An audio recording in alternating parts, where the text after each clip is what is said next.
You got your computer? Mm-hmm. Hey, it's Jase, and if you're catching the first few seconds, it's going to be a little bit of a lag because we're sharing this to Facebook. And when I go to Facebook like this, it takes a minute for everything to get dialed up and logged in and all that stuff. So we're going to Facebook right now, and it's okay. It's okay. So my dog is really nervous because, let me get this video game title. We're pushing through from Zoom. I'm going to show you a trick that I have learned on Zoom if you have the right kind of account. But anyway, so Napa's nervous. He's right here. He's like, not leaving me alone because I just came out of the restroom and there was some water on the floor and my crutch slipped and I had to catch myself with my the leg that had surgery. And it just hurts. And I slipped so many times this weekend. I was in Costco and there was some water on the floor and I was whoa, like did one of these where I almost really bit hard and I had to catch my balance with my leg that had surgery. Notice I'm not calling it my bad leg. And so I just came out of the bathroom and it really freaked me out. And Diane and I were just talking about it. It just gets scary to walk around because it's so easy to slip on those things if there's the slightest bit of water. So anyway, so I was just like, so Napa's, I'm okay. Thank you. Thanks for checking on me. I'm all right. All right, I'm gonna put my leg up now. Look out. Look out. So anyway, I'm super excited about today's Speakeasy with Jase. Oh, man. So just so you know, normally when you're doing a Facebook Live, you can wear any shorts you want. And the video is just here up. So as I pull the computer in closer, you'll only see my top, and you won't see that I'm wearing my cut-off sweatpants shorts. that were made this. See, like this, it looks professional. Professional-ish? Professional-like? Professional light? I'm wearing professional pants. Diane's just all professional. She's professional top to bottom. Me, just here up. So, all the way up. So, yeah, I am so excited for today's Speakeasy with Jase because I'm going to do something I've never done before. I'm going to do some screen shares and share some pictures with you guys from the event. We had such a good event.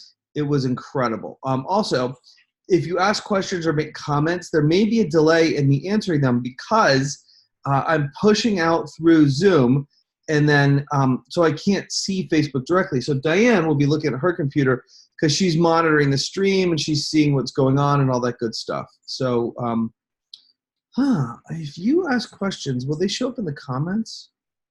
Do me a favor, someone ask a question. I want to see if it shows up in the comments or what happens, what goes on with it. I don't know. Is this new? Huh. Oh, you're in as me, so you can't. Yeah, sorry, we're figuring this out. It's my first time to do it this way, where I'm going to show my screen and all that. So, first lesson I have for you guys. We had our best event. I don't want to say ever, because we've had some great events. But dynamic delivery, it was by far the best dynamic delivery, and we've had some really good ones. And I have to say, overall, it was probably one of my best events ever. It was just amazing, and I'll tell you guys why in a minute. But I mean, like, the energy was great, the setting was great, the participants, I was going to say students, but it's really participants. Participants got huge breakthroughs and huge value. We had a ton of fun. We made memories. And it was fantastic. Do you need to test your volume or anything? Are you good? Nope. Or you're just testing sound? All right, cool. So all of it was fantastic. And so here's the lesson that I have for you guys. When an event goes that well, and I put this on Facebook, I'm like, when we've set the bar that high, just what do we do? Like, how do we beat that one? Because it was so good. And then Stephen Memel is one of the coaches. He's my co-leader for this event. And Stephen was bringing up this distinction that I want to share with you guys, and it's recreation. And what that means is if you kill it on a sales call or kill it in a seminar, kill it in whatever, there's a tendency to go, man, I killed that. And like you're so in the moment the first time or the time you killed it, that you're probably present, you're just in the moment, you're just rocking it out, that the next time you do it, you're like, okay, what did I do last time and how do I do that again to produce the same results. And so if you're doing it again and you're looking backwards to duplicate what you did, you're not present in this moment. You're trying to recreate something. And it's kind of like the difference between being live leading an event and someone reading out of a book at an event. It just doesn't have the same juice. And so first we want to acknowledge that that's in the space and that's a real thing that people do. I know I've done it. And I wish I had met Stephen 15 years earlier, because I remember doing events and I was like, that was amazing. And then I spent the next 5 events trying to figure out what I did that first event and then not being as present. So what you want to do is acknowledge that happens. And I want to warn you guys who are just now getting into events and speaking that that's going to happen. So instead of that, what you want to do is do what's called recreation. What that means is you want to be in the moment of creating newly, even if you're creating something that's already happened before. So for instance, Stephen was talking about this. Stephen, I hope it's okay I share this. Stephen Memel, check him out. He's amazing, The Science of Switching On. So he calls it the second night blues. And what that means is he's been in a bunch of plays and performances all around the world. And so the first night they rehearse and the energy's up and everyone's excited and like on and like the crowd is on and it's opening night and people deliver and it's like amazing and everyone rocks it. And then the second night, the excitement's not there because they already did it. And then they're like, well, what did we do last night? And so the energy's like way down. And so for you, that second night blues can be present in your second speech, your second seminar, your second event. So how do you overcome it? You know your lines and you know what you're going to talk about, but deliver them as if they've never done it before. And part of speaker prep for me is I want to complete things. If there's incompletions in my life, if there's things I haven't done, if there's relationships that need to be cleaned up, it's a good idea to always do those. And at minimum, use your speaking gigs as bookmarks to clean yourself out, because the cleaner you are and the more on fire you are, the better you are for your audience. And so you owe it to your audience to do the work on you to be really present for them. And one of the ways to be present, get stuff completed. But part of what you get completed is how you did last time. And then you set last time aside and you create this next one newly. Now you can take lessons and ideas and stories and things that happen and put it in, but you're not recreating this. You're not redoing this, I should say. You are creating this other thing newly. You are recreating it as in it's like if you have baby one and like baby named Mike, you can't create Mike again. You got to create this new baby. And so, did that one make any sense or no? Yeah. You don't have the same baby twice. And even if you're going through the same steps, they're not the same steps, right? Right. Are you asking me? No, I was just hoping you kill space on that one. I got a little embarrassed. So, yes. So anyway, so recreation, just know it's coming and know that it's around and go into that second, third, fourth event, that next speech with the lessons, but you have to create this brand new thing from a brand new space. And also, I just got this. It's a brand new audience. You can't do what you did before and have the same experience because it's a new audience. Hey, is this thing shaking too much, you guys? Is it okay? How's it? Is it all right? Because I haven't, just because all right, full disclosure, I'm in my shorts and my leg, we're icing it. We got this machine that pumps cold water onto it. So I'm about one more week with my crutch, and it was really interesting having to crutch around the venue we were in. And I led most of the event seated, or my portions of the event seated. And our participants were just so generous and so golden. And it was wonderful that I'd had, for most all of them, this was the culmination of a year training with us. So they started last August and now they finished here. And it was just really cool how generous they were with me and like helping me get settled and stuff. And even if they had been new, I think when you're authentic with people and also when they get like your commitment to be there, like nothing, well, not nothing, but I could get there. This is my first time to fly. I was nervous to fly. Honestly, I put it on Facebook. Like, I didn't really think anything would go wrong, and I scheduled my flights that I'd have a long layover between flights in case my leg hurt. But in the background, there could be a blood clot. There could be whatever. People get blood clots on flights. And so I was nervous. but I was willing to do it because I so wanted to be there for these guys. And frankly, I was so excited about this event. So that's recreation. So let's talk about, and by the way, everyone, thanks for joining in. And if you feel that this is an appropriate live to share, please share it out.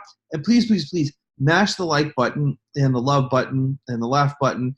It really helps us get more shares, and it helps us get more people on board with what we're doing. So ask Diane to join, because this is her, how many events have you worked? I guess this is your third event? Yeah. So her third event, first one was just like a little workshop, not much to do. Second one, I hired a company to come in and she helped out to watch, but this is her first one to kind of run. So I want to see like how it was for you to kind of run an event. What'd you learn? What'd you see? All that good stuff. For me, it was really great. I have already met this group of people, and they were such a wonderful group of people to begin with. So I came into it really excited to get to know them better and to spend more time with them, and to see what kind of growth they have gone through even since the last time I had seen them. And so that was a really cool part of it for me. The venue turned out to be great, except for all the stairs for you. Yeah. I forgot about all the stairs by this point, but yeah, the stairs weren't the best. But the venue was wonderful. The guy who owned the venue, Matt, he was so gracious. He helped us out getting everything set up with the lights. And, I think all in all, as far as running an event goes, things went so smoothly that I need to prepare myself for the next time when I don't get an event that runs this smoothly. Hey, don't put that in the space. It's not negative. I'm just accepting that, it was a very great gift to be able to not run it. Okay, just because one was great doesn't mean one's going to be bad. I didn't say that. I said that. I'm not talking to you. I was them, I'm sure. lucky to not have difficulties through this one. It went really. Actually, why don't we do this? I'm almost ready to screen share some pics with you. So why don't we give me a second, guys, and I'll show you the venue. So here's how this venue came about. So black belt speaker training is what these people were going to, and within black belt, we say there's 3 parts to a profitable presentation. There's scripting, delivery, and you. I'm thinking about calling it script, entertainment, and you, or content times entertainment times you. But for now, we're saying script times delivery times you equals impact squared. So script, you got to have all the right pieces in the right places. Delivery, you have to be entertaining, know how to work a room, work a stage, be authentic, get your movement entertaining, get people laughing, crying. And then you, what's in you is magnified on stage. And I'll note that when I talk about stage in a moment. Equals IQ, I squared, and what that means is income times impact. If your script, delivery, and you are on fire, you make a lot more income. If your script, delivery, and script, delivery, and you are on fire, you make a lot more impact in the world. So it's income times impact. So within black belt, they get an event on scripting, an event on delivery, an event on mindset. This was the delivery one. And what we thought was, what if we could teach people how to deliver in like the world capital of delivery and entertainment, Hollywood? So Diane and I found this cool little theater we rented. Right, how far do you think we were from like the heart of Hollywood and all that? Like, we're about half a mile from the Chinese theater, so that's where the handprints of Marilyn Monroe and stuff are. So yeah, Man's Chinese Theater was just a half mile away. So we're right there. So the energy there. And so we rented this theater, and let me see if I can get this thing to show. Give me a second. So it took us a while to find the right theater, and you guys trust your vibes on stuff, because we found one theater that we thought would work, and we're like, yeah, this will probably be good, but just there was a hitch in my giddy up. Like something just didn't feel right. And so then last minute we found this other one. All right, let me see if I can get this going. So, and we negotiated with him, and he gave us a pretty good deal. And so, yeah, here we go. So this is Oh My Ribs. How can I go full screen? You guys forgive me, it's my first time sharing. I feel like I'm showing home movies with you guys. View. Full screen. Boom. Boom. Cool. How does it look over there? So this was a place called Oh My Ribs in Hollywood. And evidently, in Hollywood, they have these rows of theaters, and they're called black box theaters. And what that means is, literally, so I asked Steven, because Steven's really into performing, and he like coaches actors and all this stuff. He's like, well, what they do is they take a theater, and they paint it black, and they rent it out. And sure enough, this theater was painted black. So the story of Oh My Ribs, I thought they probably served ribs, or they were a dinner theater, or they were laughing or something, like, oh my ribs. But it's a story about when this guy met his now wife, and it's their labor of love. So if you're renting or you want to rent a space, let us know, and I'll hook you up with Matt. How cool was Matt? Matt was amazing. He was so awesome. So here's Matt and me. I'm pointing like you guys can see. Here's Matt and me. Can you see the mouse? No. No. Yeah. All right, cool. So here's Matt and me outside of Oh My Ribs, and this is just, I love his shirt, Willpower. So this is his labor of love to do this thing. And so we stopped by the first day, and Diane is up here getting to learn how to run sound and lights, because he's not going to be around all day. But he was so nice. He included his projector, his sound system, a couple of mics, like everything. Give us this great deal, right?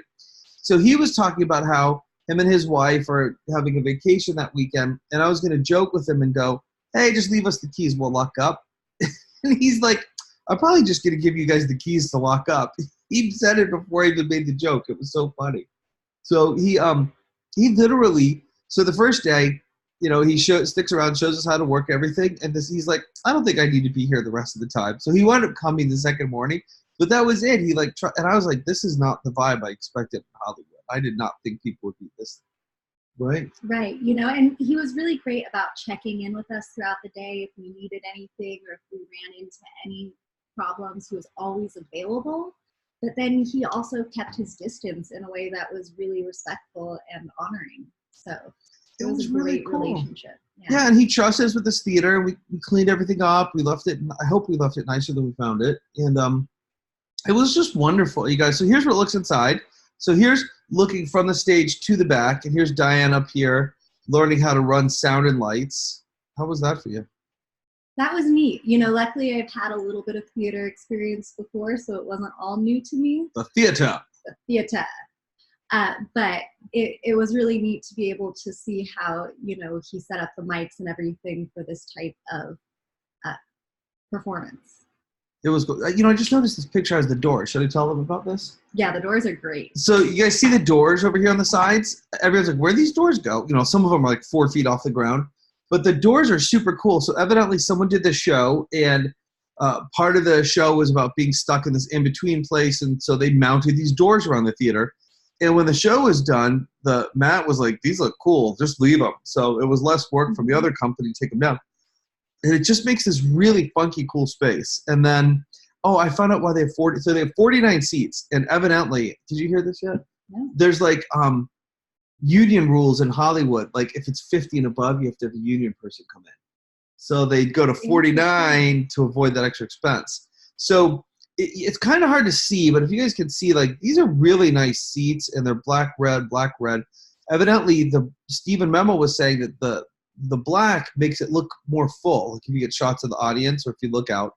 But these are nice, newer seats. And so Matt was about to buy the theater or rent it out, sign the lease, and they said that Kevin Smith, you know Kevin Smith, you guys, who directed Clerks and Mallrats and all that, like he's a very famous director, and like almost none of my participants knew who he was. Did you know who Kevin Smith was? Oh, yeah. Okay, good answer. So, Mallrats was like my favorite movie growing up. Really? Yeah. He had sex in an uncomfortable place. Backseat of a Volkswagen? You guys, rent Mallrats, it's awesome. Is it okay to recommend it? It's not too dirty, is it? There's Don't one line watch it with that's your kids. Yeah, don't want it's rated R. It's rated R for sure. Yeah, adult humor. I probably liked it. Yeah.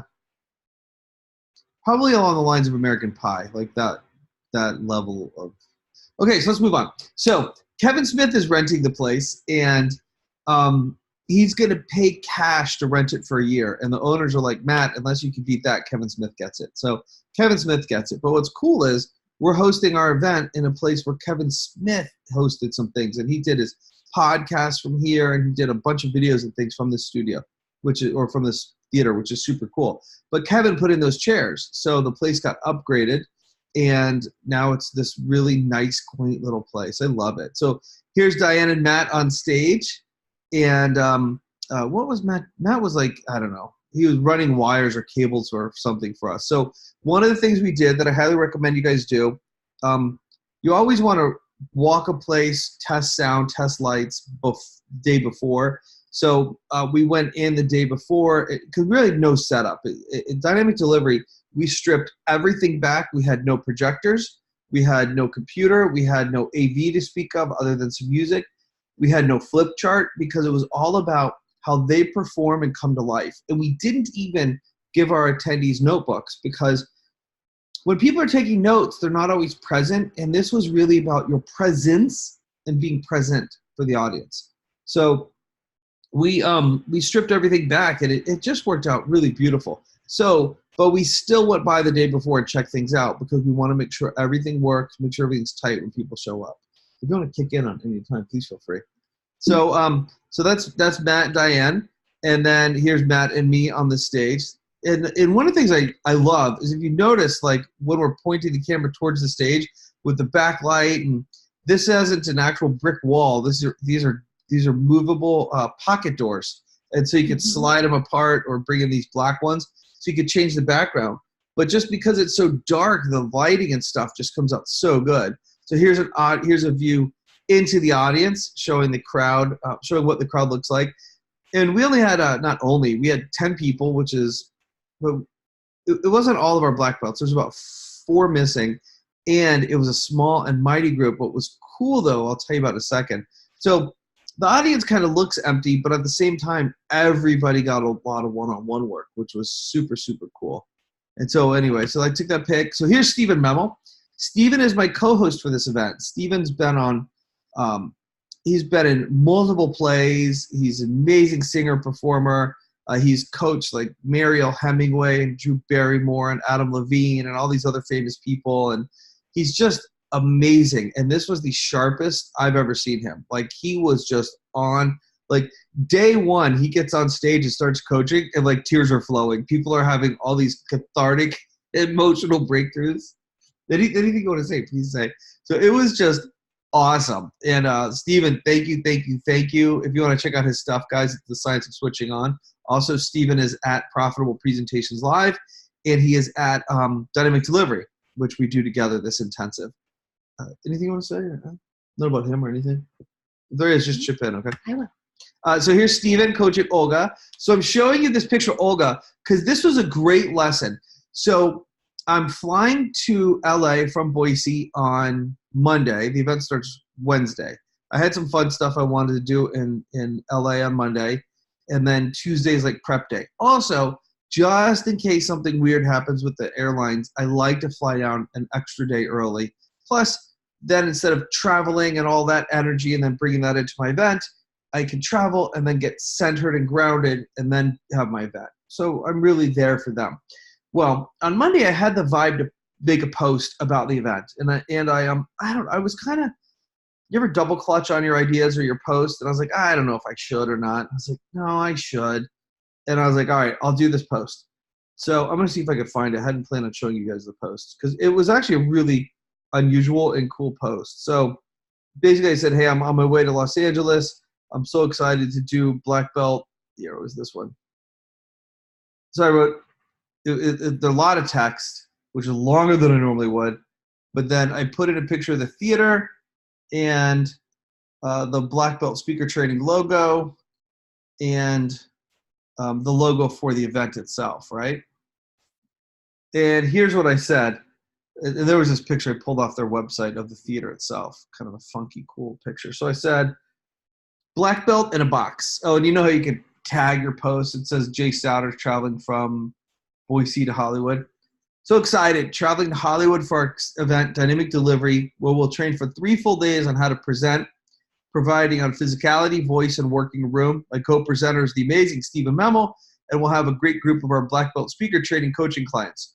We rented a theater in Hollywood for this event. I think it'll be so cool for attendees to work on delivery and performance in Hollywood on a stage. Good symbolism there. The theater is called a Black Box Theater, and evidently this is a thing in LA. These smaller independent theaters are available for smaller shows and called Black Box because they paint the walls all black. And then I put pick a theater from Oh My Ribs Google listing. So I put this out on Facebook, and I have a client, Olga, who came through my events in like 06, 07, came through all my programs. We've remained friends over the years, and she last I saw her was about 4 years ago. She volunteered at an event. Well, Olga sees my post on Facebook, and something says, I need to be there. So literally on Monday, Olga texts me and says, Jase, can you call me? We need to talk. And I said, all right. So I call her up on my layover, and she says, I feel like I'm supposed to be at this event. Can I come? So we work out a deal for her to attend. That's Monday. Tuesday, she flies from Vancouver, Canada to LA, and she attends our event Wednesday through Friday. And she needed this breakthrough around speaking. She got it within the first 3 hours of the event. So multiple lessons here. One, we brought in some extra income we did not expect just from a simple Facebook post. So tell people what you're doing and return phone calls quickly, because I called her literally on the layover. Two, keep in touch with old people. I've had a hesitancy to go back to old, like everyone says, your oldest clients love you the most. I guess they do. I really need to start. Anyway, three, Olga got a huge breakthrough, and my whole mission in life and my mission for my business is to help people have breakthroughs so they can live their mission. And because we were flexible, Olga got to get the breakthrough that's going to unleash her to live her mission. I think this was the exact, what you're looking at on the screen was the exact section where Stephen was coaching her and she got the breakthrough. Were you in the room for that? I was. Yeah. It was incredible. It was so cool.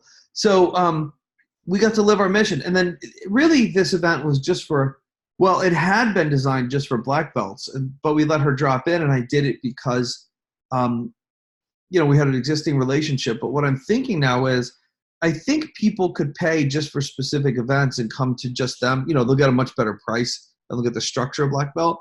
But it was nice to have some new blood in the room. And I think, and people just welcomed her. And for me, it was a delight seeing her integrate with the group and like just overnight. And that's the community we have. And that, yeah, it was amazing to see this group of people who've been working together for a year, and a new person came in and they just opened their arms and opened their hearts to her. And it was like she had been there all along. And that was really neat and unique to see. And that's the culture we're creating. And I'm not bragging on us, and I'm bragging on us. We're creating a culture of high performance. We're creating a culture of being awesome, and we're creating a culture of loving inclusion, because that's the world I want to create. By the way, I'm going to stop the share for a second. I have a big ask if you're watching this. And people who don't like affirmative action, plug your ears for a moment. This isn't affirmative action from a government. This is affirmative action from me. If I'm doing a hypnosis show and I'm lining up volunteers on stage, right on Diane's eyes, I'm lining up volunteers on stage. What I was trained to do is, if there's different ranges in the audience, if there's teenagers up to grandparents' age, get them all on stage. And if there's different colored people, if there's whatever color you can imagine, or heritage, get all of them on stage, so that the people in the audience can see someone on stage that they automatically subconsciously relate to, and they can see themselves as being on stage, and they can see themselves in the show, and it'll be a richer experience for them. Plus, the more likely they might want to be to come up on stage too for that performance or another one. So I was thinking about this in my speaking business, and this is sales training for you guys. Purely from a sales training point of view, if you're niching your marketing to someone and you can show someone who looks like them, you will do better in your marketing. So for instance, telling on myself, this isn't the form, but one of my sales forms, I gave someone else to fill it out to create the back. So on the front was like the offer, and on the back was all testimonials. And I said, just go to my Yelp. And on my Yelp, I have men and women testimonials, but somehow this person only pulled testimonials from white men. And so this woman of color came up to me. I don't know the right phrase. Black woman, African-American woman came up to me one day and she goes, Jase. I go, yeah. She goes, what's missing on this? And I was like, holy Snikes. I had no women and I had nobody of any orientation other than white on there. one, that just sucks. And then two, from the point of view of sales, it really sucks because people couldn't see themselves in it. And you might go, well, people are people and they should see past it. Yeah, in a perfect world, that would be awesome. But it's not how it works. So here's my request for you guys. I need more women on my team. I have a person who's my right-hand person, woman, running the team. I have the person who runs my event, running the team is a woman. So like she runs the business, Doreen runs the event. AJ is Filipino. Hopefully Marcus is coming to volunteer, African-American dude who has like the biggest, he should be gold because his whole heart is just gold. He's amazing. You haven't met him. He's awesome. But I need more women on the team. Jen was down there assisting. And especially I need more people of color, all colors. I'm Asian, Indian, African-American, whatever. So here's my request to you. Get to my events. See if you like our culture. See if you like our vibe. Get trained in what we're doing because we want to make our team all people who have been through the training and then come beyond the team. This is my affirmative action because I want to touch more people. And if you want to touch more people, you need to have demonstrated in your testimonials and videos more people. So I've reams of testimonials of Black, white, Mexican, Chinese, men, women, everything, but they're not all on the staff. And by staff, I don't mean work full-time for us. I mean come and volunteer with us. So that's my huge request, and that's, if you're interested, ping us. I don't know what it would take to get you there, but I'll do it. By the way, we're offering, I'll tell you guys about this. I'll just tell you right now. October 24th through 26th, we're doing Profitable Presentations Live, which is 3-day intensive on scripting, delivery, and mindset. It is amazing event. People have had people have doubled and tripled their business out of this. So, and it's 3 full days. It's full content. It's $1,000.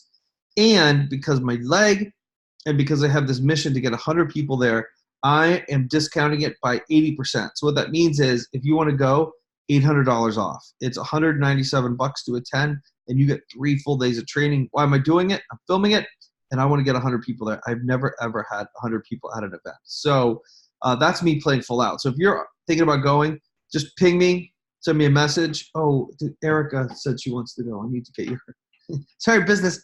Erica texted me over the weekend. She wants to go. I said we'd get in touch with her today. Yeah. So we're filling up. We're over a third of the way there right now. So and if you've got any way to help us promote it, if you've got a list or you want to do a JV or something, let me know. We have some nice. We don't have a lot of money to pay out on the front end because I've got the price down so far, but we have some ways to make it worthwhile to help us promote. So just recap it. Awesome event coming up, 80% off. You save $800, world-class training. I don't care who you are in speaking or selling from stage. You will get way better at this event. Also, you're going to meet an amazing community that loves and supports you. And my request, if you are a woman or a person of color, please, please, please come. And there's no promise of guarantee. We're not offering paid positions. We're offering volunteer positions where you get to make a difference and you get to be trained more. I want to help more people get this training so they can help more people. And the way we do that is to have more people represented on our staff. So thanks for considering that. And let's go back into show and tell because I hope we finish on time. This might be a long one, you guys. I have so much more good info to share. Like so many cool things happen at this event. Anything you want to add before I share? No, I think we should go back to show and tell. So let's go back to show and tell. So here's Steven coaching Olga. And Olga had that huge breakthrough. It was so cool. So here's Linda Ipaye, who's here from Boise, Idaho. She's a realtor. She's also getting into energy work. But so this is from my iPhone, and it zoomed in. But can you just see how good the color looks, the lighting looks? Where'd you go? It just looks so good. I guess I can't zoom out. So it was really cool. And then she got to practice. And so she got to practice moving around on a stage, walking a stage, talking a stage. We had people come up with a poem or a piece from a presentation. And so she just did Humpty Dumpty. And it went from Humpty Dumpty sat on a wall to creating a metaphor of Humpty Dumpty falling apart. Should I tell him or should we keep it for Linda? I don't know. If you want training, get in touch with Linda Ipaye. She's on my friends list. So it became Humpty Dumpty sat on a wall. Humpty Dumpty had a great fall. I have no idea what's great about falling. Anyway, all the king's horses and all the king's men couldn't put them back together again. Why not? Because they're the king's horses and men. What do they know about putting something back together? And then we riffed off of this, and she got to learn how to spatially move a stage as she told it. But it was beautiful because she's a realtor, but also she's starting her coaching business with energy healing. And we said, and we got to the point where the analogy became, if you've ever felt shattered and like no one can help put you back together, it's because there's a lot of well-meaning people out there who don't know what the heck they're doing, like the king's horses and men. What does a horse know about putting an egg back together? And I will say with her too, she was one of these people when she first came up and delivered it, she was confident and she was cute, but that's what she left you with. You're like, oh, that was cute, But when she came out on the last day and really put it all together and delivered it with her message, it was powerful. And, I'm sure for many others, but especially for me, it switched my perception of her from cute to just this empowering woman who was strong and brave, and it was really touching. Oh, I love that, strong and brave. Yeah, Linda, you are strong and brave. So then it became, if you ever felt shattered and people couldn't help, it's because there's a lot of well-meaning, but it seems like they're just trying to grab a piece of you while you're down so they can, make their own omelet. So, yeah. and what I love, by the way, about group trainings like this is I came up with that, some other bits for Linda, and it's things that come out when we work live, especially with the group on a stage, because the energy is up and magic happens. So then what we got to was, but there's a beautiful thing about when you're broken, because when you're broken, the first step of energy healing is we've got to pull the toxins out. And so by being broken, it allows space for the toxins to go out. And the second step is putting good in. Well, you have space for the good to come in because you're broken. Because instead of having the armor up, there's space in the armor so we can put the good in. And then the third step in her coaching was alignment. We put you back together, but we put you back together in such a way that you have alignment in your life and you're stronger than you ever were. So we take this goofy, Humpty Dumpty analogy and make it this powerful thing about energy healing. And it was just it so hits. It's just boom. So that was Linda. I'm not going to show you everybody, but here's the group. I have a kata that I created. I call it a kata. It's a structured way of taking the stage and beginning a presentation. Because the two times you're going to be most nervous is your offer at the end and probably even more nervous at the beginning when you take the stage. So we don't want to just have the words you say scripted. We want to have the way you move scripted. So I'm going to teach you part of this at Profitable Presentations Live end of October, and then at Dynamic Delivery, we drilled even deeper. So right here, what they're doing is they're practicing taking a stage, and they're at different places because they're all practicing at once, how to have the right physiology, the right energy, and then we even went through a process of what's all the things I do the week of a presentation to get myself in the right headspace and the right heart space. All the things I do, including watching funny movies, massages, but then deeper, how do I clean myself out, and what subconscious things do I do to get myself into a state to where I can really love and serve that audience without being self-conscious and being fully over here with them. So we go through all of that, and then we do the physical practice. You look like you want to say something on that, no? It was really cool to watch these guys too. People went from taking a stage and being mousy and distracting to owning the stage when they got on. So that was cool. And then, so here is my staff. This was awesome. So this is, she's blurry. Jen Truesdale flew down from New Hampshire to help out, and Jen is one of my heroes. She has brittle bone disease. She's broken over 70 bones in her body. I've only broken one. Yeah. She's 70 times as badass as me.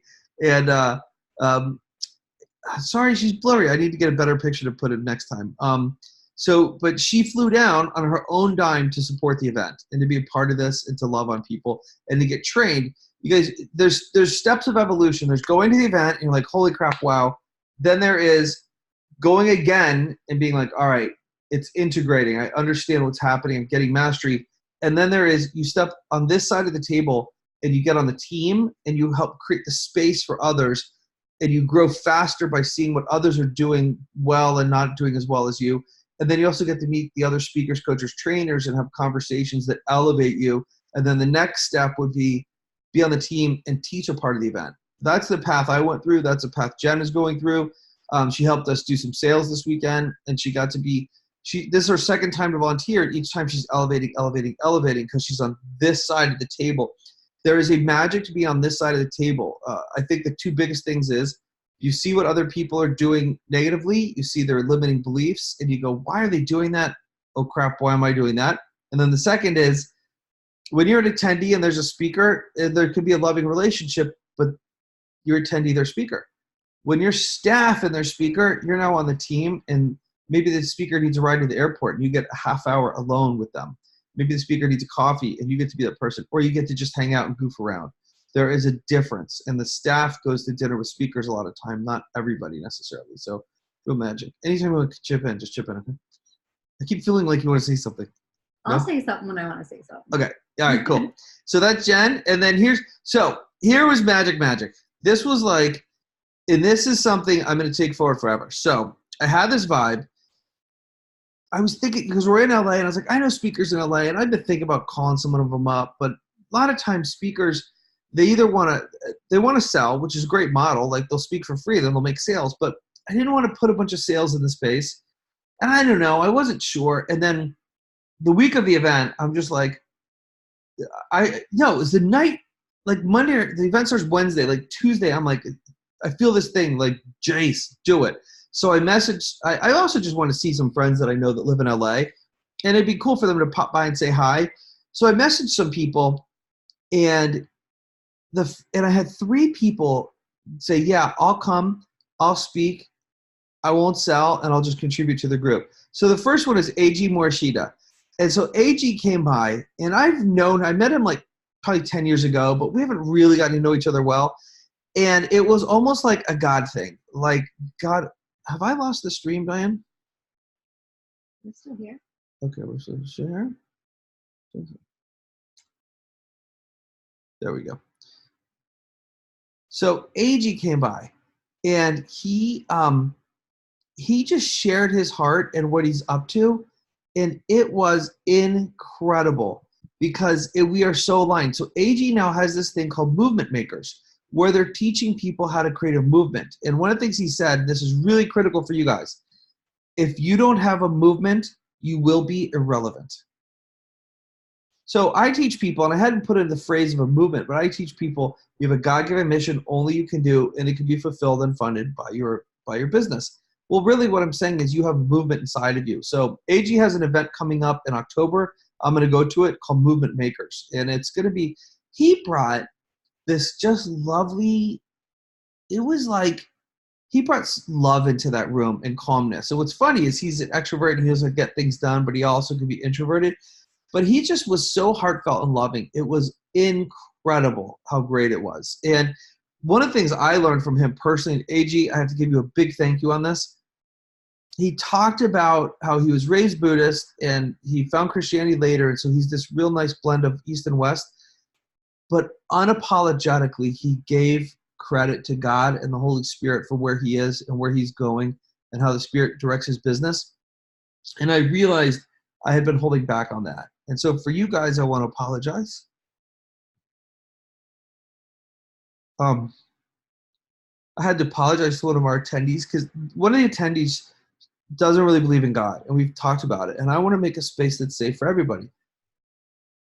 What I realized after AG talked is this attendee was sharing that they were having this horrible day one day, and the closest they've ever felt to the supernatural is they just screamed out, and they're like, if you're here, I need help.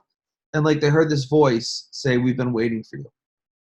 And why I apologize to you guys is I want to create this safe place for everybody, but I have not fully spoken my truth about God. And my truth about God is I don't care what religion. You could be Muslim, you could be Hindu, you could be trans, you could be, I don't care what you are. God loves you. Like, she's my right hand and she doesn't have the same beliefs as me. But God loves you so entirely. And throw away religion, throw away like how church is quote unquote supposed to be, throw away boring church you went to as a kid, throw it all away. God loves you and he proved it with Jesus. And there's a Holy Spirit that can inhabit your body and help you through any time. And it says in the Bible, I can do all things through Christ who strengthens me. Another interpretation is I can endure all things through Christ who strengthens me. And so for what that means to me is literally Jesus flew and he came back from the dead. Well, he really never died, but brought people back from the dead. Physically, one day we're going to have the capacity with just this and this to do things that today would be seen as a miracle. But also, it gets us through the really tough times. And what gets me through the tough times and has me love people and has me perform better is what God's done in my life and the Holy Spirit through me. So for instance, I really feel like it was the Holy Spirit that Tuesday was saying, message these people and get them to your event. And so I was on the phone with AG for like an hour planning it out Tuesday night and planning out stuff with other guys even more. And it was just like AG came in. Well, let me ask you, Diane, what was the experience of, did you get to see him? Were you in the room? Because she was like having to run errands during the event and stuff too. I only got to see his Q&A portion. But, you know, I think the thing that I remember most about AG is when I had left, there was a high energy in the room and it was great. But when I came back and he had been speaking, it was calm, but just an abundance of love in the room and a really open connection. And I could feel that right from when I came in the door. That's how I felt. Yeah, totally. And it was AG, I love you, thank you, whoosh, you're awesome, I'll be at your event. It was, you guys, it was just so cool. And I'm gonna share it. So he was there because of the prompting of the Holy Spirit, right? And so then Eric Swanson I had been messaging with, and I didn't know Eric that well, but I just had a vibe and I trusted it. So he came in and Eric rocked that room. And AG's like calm. And so Eric was also like, what? How would you say Eric's energy was? Eric had me all over the place. I mean, he was very connective at times. At times he had me almost nervous because he was jumping around and climbing on things on stage. And then he would switch it up and he would have you laughing and he would have you crying. And he was a really interesting, captivating roller coaster of a performer.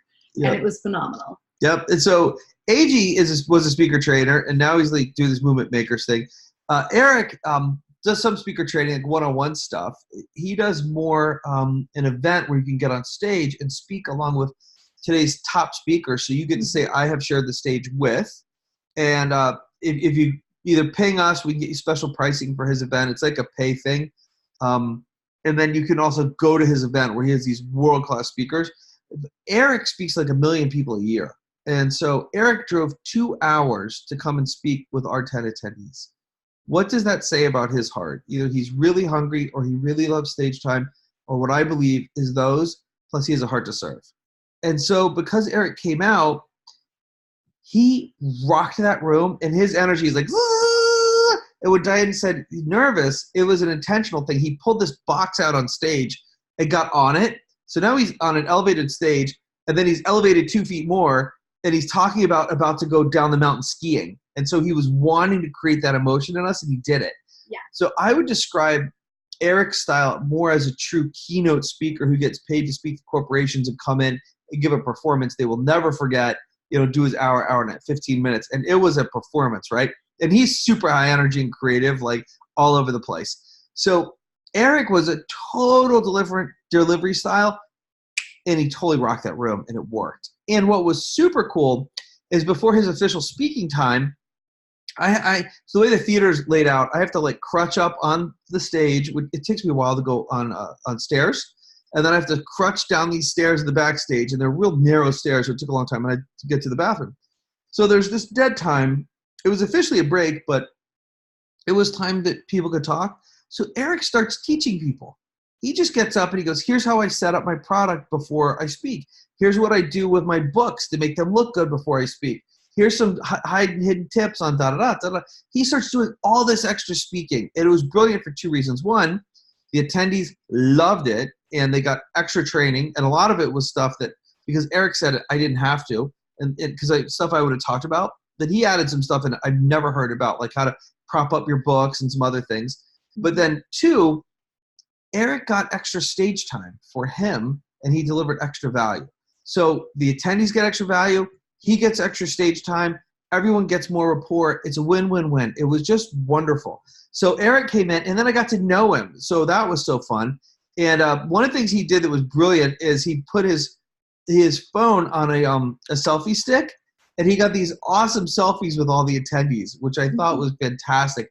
And if the room was fuller, you know, it'll look better. So anyway, at the end of our presentation, though, what I did with AG and what I did with Eric and our next speaker is during the, instead of the not the performance, but the technical presentation portion, at the end we did Q&A and we Facebook Lived it. So if you go back and look at my Facebook Lives for the last week, you'll see that I did about an hour with AG and about an hour with Eric and an hour with Bob Donnell, and we did some behind the scenes Q&A that was awesome. I mean, they were sharing super great tips. So something I learned was, if I have speakers that are really great, share the live stream Q&A, because it was super rich content. I mean, it was such good content. I mean, all of it was such good content. I would want everyone to have it, right? And just so you know, what we're doing in our events is things that you can learn at home. We'll teach through video like this, and we're saving the live events for things that you can only do live. When we watch how you walk, how you talk, how you move a stage, how we look in your eye, how we feel your heart. That's things that you can only learn live, and that's a lot of what Profitable Presentations Live is. It's not stuff you can learn at home. If you can learn at home, we put on product and let you learn at home. It's things that you can only get when you come live. Look, you can only be a better speaker when you get live training, even if you're doing webinars. So Eric was awesome. And then day 3, Bob Donnell came in. And Bob is... I love Bob. Do you want a moment with the screen? Just do a Bob here. So what is it you love so much about Bob? Well, you know, I think you hit the nail on the head when I was talking about it afterwards. He looks at me and he says, so Bob's good at connecting with people, and that's it. I mean, he has this way about him where it doesn't matter if he's talking to you or to everybody in the room, you feel like you're having a private conversation with him the entire time. Yep. Bob's awesome. So I want to be clear, just because Bob was her favorite doesn't mean that the other 2 weren't amazing. The other 2 were absolutely And there were people in the room. Some of them, AG was their favorite, and some of them, Eric was their favorite. And then some of them, even me. Oh my gosh, here's a funny thing, talking about Steven. So we're at lunch, and you know, people are, and I've heard this over and over, and I love it, because my goal in putting these together is, it's kind of like Henry Ford. I want to build this business and this training to where I have the world's best people teaching it. I think when it comes to teaching, delivery, and performance, that specific aspect, Stephen Memel is the absolute best in the world. When it comes to orchestrating an event that helps you learn how to create a profitable presentation, I'm the best. But instead of me teaching everything, I'd like to get someone like Steven to come in and teach that portion. When it comes to comedy, I want to bring in Kevin Burke, who is in Defending Caveman, to put that portion. Now that I've met AG, and it comes to doing putting together your movement, I want to do live trainings, either bring him in or do a Facebook Live with him. When it comes to being a keynote speaker, and Eric Swanson, and when it comes to connecting, Bob Donnell. Does that make sense? So that's my goal. But it's so funny. I've heard this over and over. We're at lunch, and the last day people are like, Jase, you were really great. But, oh, Stephen Memel.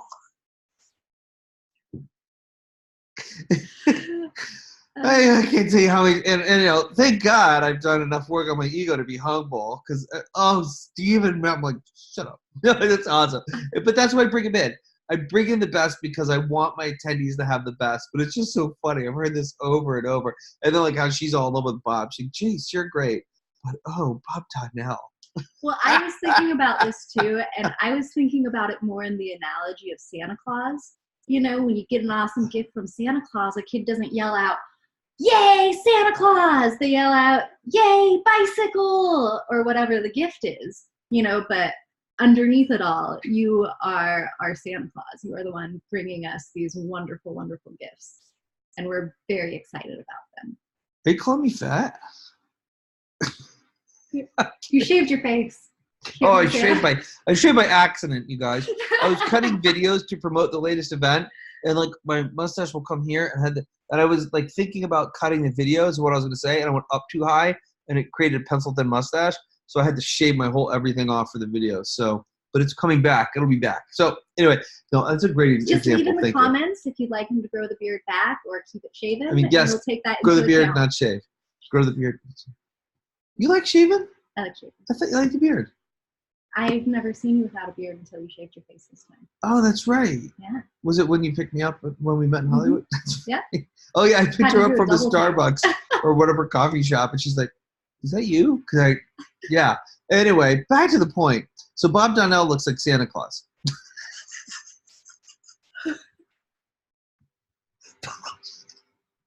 Bob's the right age, though. He's going to be so mad at you for saying that. I said you were Santa Claus.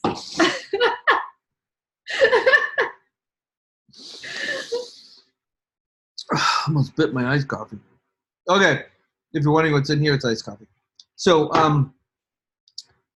with a shot of Bailey's. No, I'm just kidding. It's just iced coffee. So, no, I do get it. Thank you for the acknowledgement. But this is really what I want to move to. And then when I was also doing that call for action, where we want to get to, and it's called Black Belt Speaker Training. We have pins people get. And when they first, it's a microphone, and it's wearing a white belt. And then are any of them handy? Yeah. And then as they progress, they get yellow, orange, red. And so in Black Belt Speaker Training, there's literally a progression they get as they move up. And then what I'm going to do for do you have a couple colors? Awesome. And then what I'm going to do for our speakers, we're having special pins made that they can only get by speaking and being a part of our team. So like here's a yellow belt. And then here's a green belt. You know what's cool? You notice something about the head of the microphone right there? What do you notice? It looks like a globe because your speaking is about changing the world. Really, speaking changes three things. It changes your business because you make a lot more money. It changes your clients' lives and the world. And then it changes you. Who you become is who you've always wanted to be.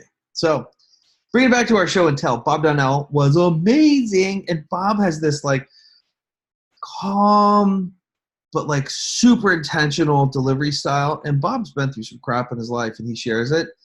And when Bob shares what he's been through and you get how loving this guy is, he erases any excuses to be, let me rephrase that. He shows you that no matter what, you can get over bitterness and hurt and be a loving, connected person.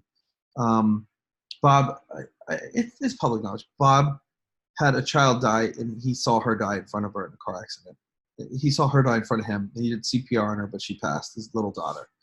And he went from that to spiraling down to figuring out, all right, what's life about and how am I going to live my life and how am I going to contribute? And he wound up staying the entire last day. He stayed the whole day. And here's the amazing thing about all three of these guys. And I got to give props out to all three. Do you know how hard it is to be a speaker and to sit in a seminar room and not say anything? It's exceedingly difficult. And all three of them, when they came in, they were humble enough to say, you hired Jase, you came in under Jase, do what Jase says before you do what I do. And they came under the umbrella and the authority of the room. And then from that space, they delivered amazingly. Like none of them took it like, look how great I am, everyone else sucks. They came under and supported what we're doing, which was just beautiful. And then Bob hung out the last day and he helped do some coaching and training on people's delivery as well. So it was super cool. Bob, when I get my special, AG and Eric, when I get my special pins, I think what I'm going to do for the speakers is get black belt or with a mother of pearl tip or opal tips, or maybe the whole belt will be made of mother of pearl or opal. It'll be something special that you only get, like super exclusive. You can only get it by being on the team. So this has been a long one, but we got more to share. If you're watching, we'll post the replay up and we'll put a YouTube link and stuff like that so you can watch it if you can't stay for the whole thing. By the way, Linda likes your beard. Oh, thank you, Linda. Good answer. I think people are nicer to me when I have my beard. I've noticed that, or maybe I grew the beard when I moved to Boise and the people here are so nice. So, all right, so let's go. So here's Bob speaking and he's just like, his delivery, look, he's just wearing t-shirt pants. His delivery was just like, all of them were great. It was really cool because AG's like real centered and here's your mission. Eric's like super high energy and making us laugh and cry. By the way, Eric had me laughing nonstop because I love that all over the place humor. And then Bob comes in, he's just like, let me talk to you. And then he's like, says something, you're like, zing, where am I not living? Like one of Bob's great lines is, what is permissible becomes inevitable. Just great. So here's a lesson I got out of having these three gentlemen on my stage. And it was this. One, trust the Holy Spirit. If you don't believe or have the Holy Spirit, trust your vibe. I really feel like it was God and the Holy Spirit said, Jase, bring these guys in. Have them be a part of your event.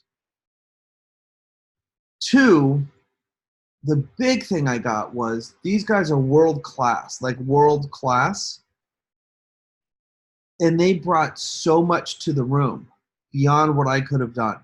So what I got was, if I get other world-class trainers on my stage, it elevates the entire event as long as they come from the right place. Third thing I learned was all three of these guys, LA Traffic, you heard of LA Traffic, they all drove minimum hour and a half, probably 2 hours to be there. They did on their own dime without selling. Now, of course, someone in that room might be interested in following up, but we were doing no formal offers. They might make some sales. I really got how they had a servant's heart, and it made me look at, okay, how willing have I been to just speak at other events and purely just give? And I think I have, but not to the level they expressed. And then here's a lesson I got for someone else. I'm going to do my best to keep identities as quiet as I can in this. I'll just say this. Should I say the industry the person's in? All right, so I have a bunch of people in my room who are speakers on their way to being speakers. They're all doing presentations already. And there was a person who lives in LA that I work with that helps me become better on stage.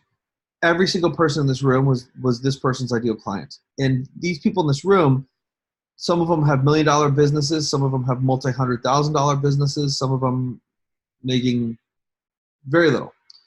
But by and large, that room is a very qualified room with money to spend on their business. And this person, I think, has been burned in the past, and I was offering this person stage time. And if they made sales, I wanted some kind of a commission or a piece or future work and trade or something. And then I got to the point, I said, look, just come in and speak. I want these people to have your info. You're so good. And they would not do it without a fee. They would not do it without some kind of guarantee. And it was really interesting because AG was talking about your mission, and he said you could tell where people are coming from by where their focus is. Is their focus on what they're getting when they speak, or is their focus on what they're going to give and how they're going to touch lives? And this person didn't come speak because I wouldn't pay them. Didn't come speak because there wasn't some guarantee. And they could have made a ton of money and helped people. More importantly, help people, but the heart wasn't in the right place. Diane got the job she has because at the beginning she was like, hey, I have some free time. I'll help you guys out. What do you need? I just want to help. And I was like, that's the heart I'm looking for in my business. And I remember I was thinking about this morning. One of my first mentors, we're out to dinner one time, and it was kind of when he was negotiating with me to speak and work for him. And I thought maybe this was a negotiation tactic, but we were talking about how to succeed in life and business. And he goes, Jase, what you do? He's like, well, here's what I did. Give it away until you can't give it away anymore. And I was like, what? He's like, yeah, just give it. Just give it away until you're so busy you have to charge or that people want to pay. And I thought, you're just saying that because you want me to work for free for you. But now I get it. And that's marketing 101. You give great content, you give great info until you have such a following and you're so busy that you have to charge. And then as you charge, your prices rise and rise and rise and rise. And just so you guys know, Black Belt, we've increased Black Belt by almost 50% in the last year, and it's going to go up more. If you're thinking about coming, join Zoom, because next year it'll be almost twice as much as it was a year ago. So my point is, as you get more in demand, you raise your prices, and you keep getting the better clients and the better clients. But at the beginning, you need to just speak anywhere and everywhere. You need to just give your content away. And this person didn't, and she didn't make the money she could have, and she didn't make the impact she could have, which is the real tragedy. And these three people did. So the lesson I got is get the right heartfelt people on my stages that can contribute massively to my audience and then have a message that's a fit for my audience. And my audience will love it more than just having me. And it just like these blinders came off. And then it's helping their business by putting them on my stage. And then how many more stages can I get on when I'm willing to just speak and rock that crowd with no sales, with just contribution, and somehow it will come back. So that's where I'm super excited about is I'm so ready to get out there and speak, especially having been cooped up for the last 6 weeks. This is my first real speaking gig, and since before I broke my leg. So I'm excited to get out there. So, all right. So some more teaching. So now we're going to bookmark that. New topic, and that is creating moments for your attendees. So this was after day one. This is Marianne, lower left. Marianne's from Canada. There's Linda from Boise. Here's Dr. Avis Attaway. And where we are is on Hollywood Boulevard. So we said, hey, if anybody wants to, I didn't realize how many of these people had already like been to Hollywood and stuff, but we said, hey, if you want to come do some touristy stuff, we're going to go do touristy stuff. So we went to Hollywood Boulevard and we got to walk on the Walk of Fame. Sorry, it's blurry, but we got to walk on the Walk of Fame and see all this stuff. And we went to the Chinese theater. There's Meryl Streep's handprints, and we get to see all this stuff. And you're in the world capital of entertainment or performance and movies, and there's a little bit of inspiration. And one of the things that hit me as we're walking along is like, oh my gosh, I know so many names. Look how many people have entertained me throughout my life. How can I pass that on? And inspired me to be even more entertaining in my hypnosis show and my speaking. So one of the things that I invite you and encourage you to do as you're crafting events is put moments into your events that people will remember forever, beyond just the event. So that we held it in Hollywood, allowed people to go there. We got to see the Hollywood from our theater. You could look over there and see the Hollywood sign. And then also, well, I'll tell you in a minute, but like here's I was going to mention a restaurant we went to last day, but like here's Tom put this on Facebook. What in LA, find a great burger place. So him and his wife got to go out and they had this really awesome meal, and down here is like this really funky chandelier, and just like they got to have this great experience. So if you pick cool places for your events, people get to have cool experiences, and you want to make that a part of it, not just because they're going to put it on Facebook and share it and it makes it more remarkable, but because you're giving people memories. You know, at the end, what do we have? We have the contributions we made, we have people's memory of us, and our memories of our life. I read a great quote. I don't remember who said it, but it was, live a really great life so you can enjoy it twice, once while you're living it and once when you're old. And I was like, that is a great quote. So you can really add to the quality of people's lives by giving them cool things to do. So I want to talk a little bit more about my staff. So I showed you Jen, who flew in. Liz Bull came in, and we hired Liz to do energy work with people. So Liz, we would start every day. The energy might be like, zzz, people are nervous, whatever. And Liz would do this clearing. And she's my personal energy coach, which sounds weird, but like if I have an issue, I call and I have a half-hour call with her, and the issue's gone. And it gets me in state, so I'm really on fire for my audience. So I brought her into the events now to work with my people, and then she's starting to work with people one-on-one. So Liz would take the stage and do like a 15-minute clearing. The energy goes from this to just like, I'm ready.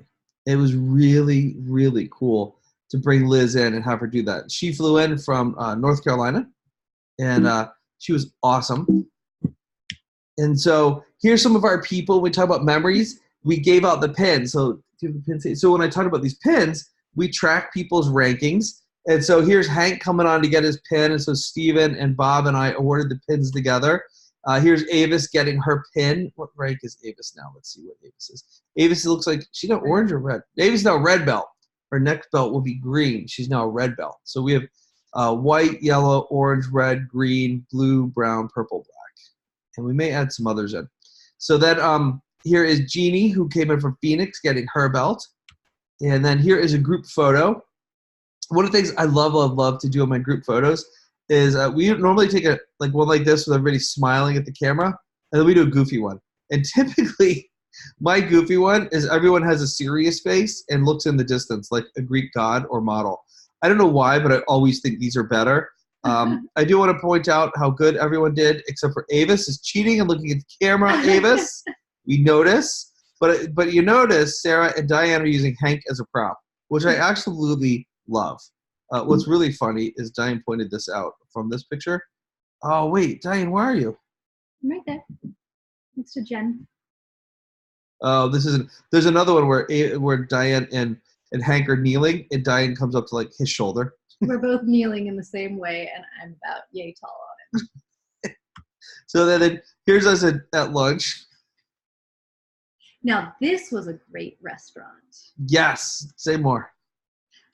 This restaurant was called Grub, and we gave them a call, and at first we weren't going to go there because they were. But hold on, before you tell that. Oh, okay. That's how we found them. So remember I said give great experiences. So every day we would all walk to, there's so many restaurants, we literally, everybody just walk. And as a leader of an event, you don't have to buy everyone's lunch. If you're charging, our price is enough that it's a good investment for Black Belt, but it's not so high that there's huge profit margins because we're early, so we're keeping the price lower.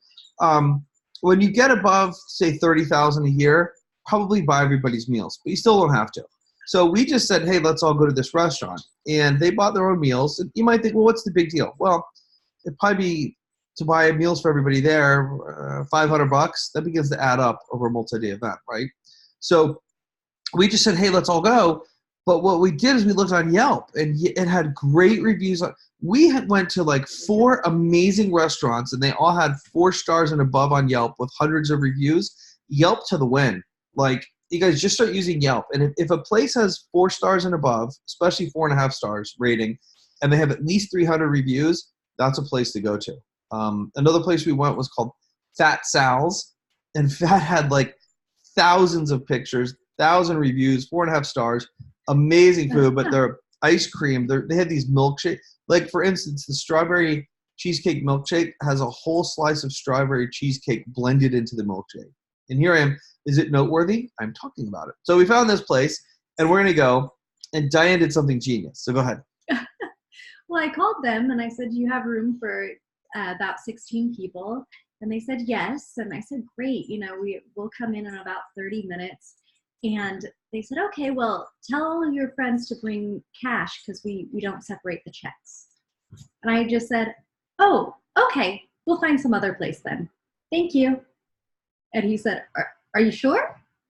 And I said, yeah, we're with a seminar and everyone's paying for their own meals and the seminar is currently running, so I can't ask them if they have cash. And he was like, well, let me talk to my manager. And he got back on the phone with us and said, yeah, we'll go ahead and separate the checks for you guys. Yeah. And you guys, it's not like we were being jerks. It's just you get to vote with your dollars. And as a consumer, you get to ask for what you want. So she was clear. Like, we could bring you, I think we had 16 people. We could bring you 16 people for lunch, and we could really impact your daily rate or not. But we just need you to work with us. And so we did. And then this restaurant was great. Like, for example, just so you guys, so my straw isn't even in the cup. That's my favorite part of the whole photo. I was going to say something if you didn't. And it's still in its wrapper. And it's still in its paper, yeah. Because he's like, yeah, I'll take your picture. I wasn't ready for him to take it that fast. So, but it's just, oh, by the way, we had, look, a whole thing of straws in California. I was looking for turtles so I could throw it at them. Not really. I'm just making fun of California. So, so I do want to point this out. Hopefully she'll watch the live. Who's the one person looking at the camera? Olga. This was day cheating. Like, by the end of the day, she got it. But anyway, so these pictures goofy, but I love these. But the restaurant was great because this tea was like blueberry and iced tea mixed. It was like blueberry lemonade with iced tea. Mm-hmm. And that was just an example of what they had. Like, the back page of the menu was all funny one-liners you could use. Like, the whole thing was funny. They added all these like little quips and things to the ambiance that just made it a really fun place to go and had a good time. I don't know if they can see any of the signs up there, but they did have these just funny signs posted all over. Beer died of us 3 days already. Beauty life. Yeah, it wasn't all about beer, just so you know. Yeah, it was the back of the menu was even better because it had like little quips and pictures that tied in. So, but it is a great picture, you guys. Like, that's the kind of thing people show be remarkable. So we're talking about hold it in a place where they can make memories. Like, this restaurant was a memory making place. Being in the theater by itself was a memory making place. It was all just the whole event was so great. And so even more, I want to think about where are the greatest restaurants to go to? Where can we recommend people go? How can we set up fun times and experiences? The more you do that, the more memorable your event gets. If you haven't read Seth Godin's Purple Cow, you want to make your event into a purple cow. You want to make it noteworthy. So here's some more stuff to teach you guys or share with you. I went in town early, and this is one of my new shirts, and that's one of my new shirts. So I did the selfie in the bathroom to show my designer. Right? So I met with a designer I love working with, and she has helped me find clothes that I can wear anytime, all the time, speaking, hanging out, hiking, whatever, and they look great. Maybe not hiking with our newest round, but She pulled out this shirt, and I was like, I'm not so sure about that. And Diane's like, you should get that shirt. And so then I showed it to Avis. Avis is like, I love that shirt. Everybody show's like, I love that shirt. So I got it, and I trust them. So this is where I was coachable because I wasn't going to get it, but my coach said to get it, and Diane said to get it. So I said, all right, I'll get it. And now I like the shirt, and I've got a ton of positive feedback. But I went in early, and I got probably 24 new pieces. So my wardrobe is set for the next 2-3 years, and it's a wardrobe that will pop on stage. It's a wardrobe that will look great on stage, and we got some real – what I'm looking for is I want people to get that speaking can be approachable, but also elegant, but also fun, but also casual. For me, wearing the suit does not work. And for most people, stepping into that won't work. But what will always work is being your authentic self and bringing out the parts of you that win. So got to meet with my designer. Sorry, it's like a bathroom selfie, but I didn't intend to show it on this. I just sent it to her to say, hey, I'm coachable. I wore what you told me to wear. It worked out great. Some other stuff.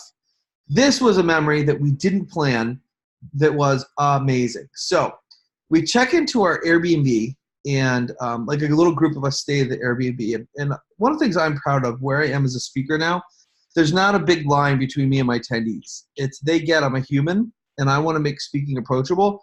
And there's a line in that I'm the instructor, and when it's instructor time, when it's class time, I'm in charge. But other than that, I'm a human, and I'm in there with them, and I'm approachable, and that's how I want to be. Like Suzanne Evans really impressed me. I was at one of her events, and she has a like an expo area, and she was just walking around the expo talking to people. And I'm like, this is my first time to go to her event. She's a multi-100-person event. I'm like, you're the woman leading this event. You're just hanging out with people. I was really blown away, and it was one of the main reasons I joined her coaching program.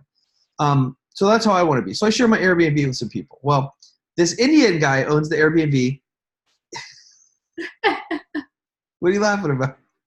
Oh, just him. He was so unique. You can't forget him. You say this Indian guy, he was like the short, older man with the long beard and the little hat and everything. He was just like a character out of a movie. Here, I could show people a picture of Patel. What was his name? Patel. Patel. That's right. Oh, I need a minute. Keep talking so I can find a picture of Patel. I can't believe I'm He would come over and he'd knock on our door, and he'd keep almost every day he would come over and he'd keep talking to us about this flower, this plant, and this flower. And he even, we had just gotten home one day, and it was Jase's first time to be able to sit down, and he came over and he made Jase get up and come out into the yard, trudge out into the yard to show him this plant and talk about this plant. You could tell that this plant was just very, very, very, very important to him. And he kept talking about the scent, and he was calling it the fragrancy, but it sounded like pregnancy the whole time, and we were all trying to figure out. He's like, beautiful pregnancy. Yeah, I'm like, do y'all want a beautiful pregnancy? Be careful if you smell this flower. So this is Patel. He looks like, so he was so sweet, right? He was so sweet. Sure, like, I don't know how long he's lived in America, but a long time. He still had a real thick Indian accent stuff. Yeah, and he's telling us about this plant. And like, every day he's telling us about this plant. We're like, this dude's like really into this plant. And we had no context why, right? Like, every day he's like, I'm going to do an impression because I want you to get the experience. So one of my attendees is like, I don't think it's polite to do impressions of other cultures. And maybe she's right, but you got to get the experience of him. And I'm not mocking him. I'm imitating his flattery. But he's like, Jesse. My name became Jesse. Oh, Jesse, this most beautiful flower, but it only blooms. This is what it looks like when it hasn't bloomed, but only bloom at night. Only this flower only bloom from 10 p.m. to 6 a.m. Most beautiful pregnancy. And like every day he's talking about this flower. You're like, oh, all right. And so what was cool about this thing though was, I don't think I have a picture of the so the leaves. What was really cool though is the leaf was like an elephant leaf, right? Is it big enough you can see? Yeah. Okay, so like the leaf would come like this. But then instead of having a stem or a branch and then stems coming off, the other leaves would grow off of the main leaf. Very So, similar to a Christmas cactus. yes, that's what I was thinking. What's a Christmas cactus? But anyway, so if you just picture, normally it's like a stem and then, or a branch and leaves come, stems and then leaves, right? But instead here's a leaf and then the other leaf grows out of it. And then if you could see on my screen, this like closed up flower thing, it's actually growing out of the end of a leaf. So there'd be a leaf growing out of a leaf and then the flower, there'd be this weird stem like a gooseneck and then a closed up thing at the end. Where's the flower that only blooms at night? So finally, so we have one of these in our front yard. Because he's like, it's going to bloom tonight. It's like every night he says that. So she goes out there the last night. What happened? I went out there at maybe 9:45 or so at night. I had just gotten back and I went out there to check it out. And it was still closed up like this. And I was like, I went home, went back inside and went to bed. So we get home. And there's a message in Airbnb from him, and he says, if you guys will come by my apartment, he lives in an apartment on the back side of the house. He goes, if you come by the apartment, I have some of these blooming. And so it's really easy when I'm tired, we're tired, long day, a lot of energy spent. Yeah, by now it's probably 11 and 10:30, 11 at night. Yeah, it was like 10:30 to just be like, whatever. These flowers aren't blooming in the just cancel it, right? But I sent a message to my other people who are staying in the house. I'm like, all right, let's go. And I'm so glad I did, because here's what this looks like at night. Here's Patel, and here's what it looks like. It was absolutely gorgeous. I mean, it was no kidding one of the most. So see this thing? This thing is what it looks like after it closes up or before it opens. It looks about like this. Here's how it looks open. And it only opens between 10 at night and 6 in the morning. And here how it looks hanging. And you can see so here's the leaves growing out of the leaves. And here it was absolutely stunning. And each one of those flowers only blooms once. So those flowers are there from about 10 o'clock at night till 6 in the morning. And then the next day they're gone and they don't bloom again. So it's a flower that just blooms once a year. And we didn't know this. And so we thought he meant they just bloom at night over and over and over. You guys, we got to be there to experience these 4 or 5 beautiful flowers in their bloom. And his story is like, I can't remember which god, but Vishnu, or one of his gods, he said that he was, I'll do it in his accent because it was richer. He's like, he was creating everything, and he was creating at night, and he wanted a nice fragrance. So he created this. And so when you did research, did you know it or you researched it about this flower? I've known about this flower before because it is in a lot of Indian, sort of like their fables and things that they use that I've read to my kids before. It's called the Queen of the Night. The Queen of the Night. He had a different name for it. I don't remember his name, but basically he was saying like the creator or something. But you guys, once we happened to be there, and so Avis smelled it, and Avis thought it smelled horrible. I smelled it, and to you guys, it was one of the best pregnancies. It was one of the best pregnancies I've ever experienced. Oh, here's Avis. Hold on. Hey, Avis, you're on speakerphone, and Diane is here. Oh, okay. Hey, Diane. Hi, Avis. I'm also holding you up to the camera. You're now on my Facebook Live. Oh, okay. Are you? What? Are you still doing your Facebook Live right now? Yeah, I was literally. People are looking at my phone with your name on it, and there's what Avis's picture. Hey, Avis, how good did that flower smell that we smelled that night? That was disgusting. That was just disgusting. I'm going to do some research on that. The difference of perceptions. Maybe you don't want to be pregnant. Maybe you don't want the pregnancy.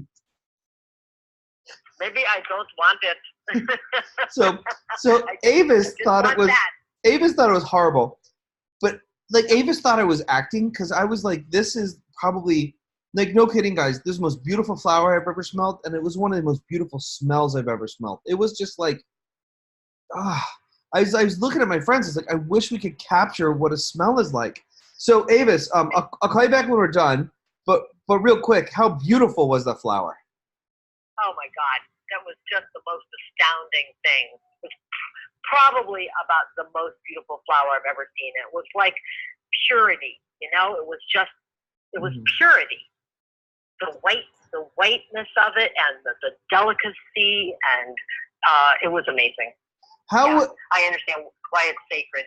How was your How's your memory of that night? She just said, I understand what sacred is. It's considered a sacred. So how was your memory of having that experience that night? My memory of it's good.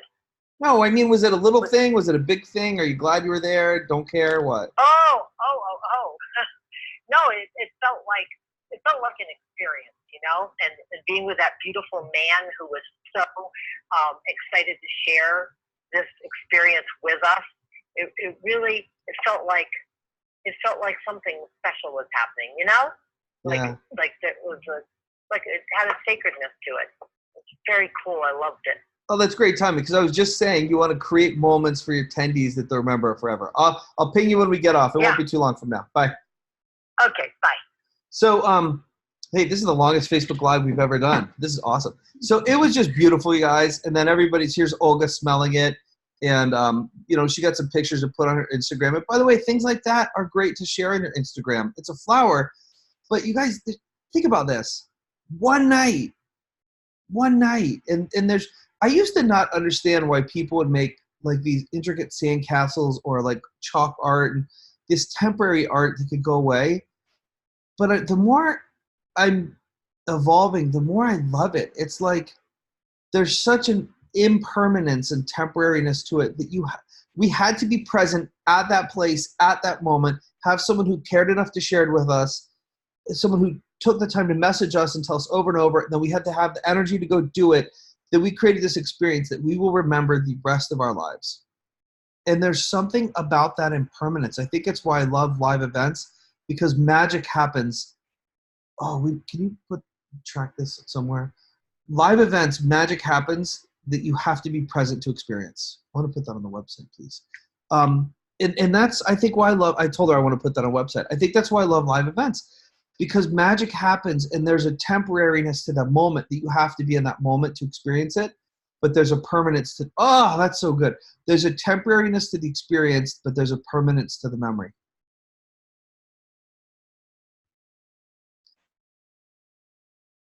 I just got choked up on that one.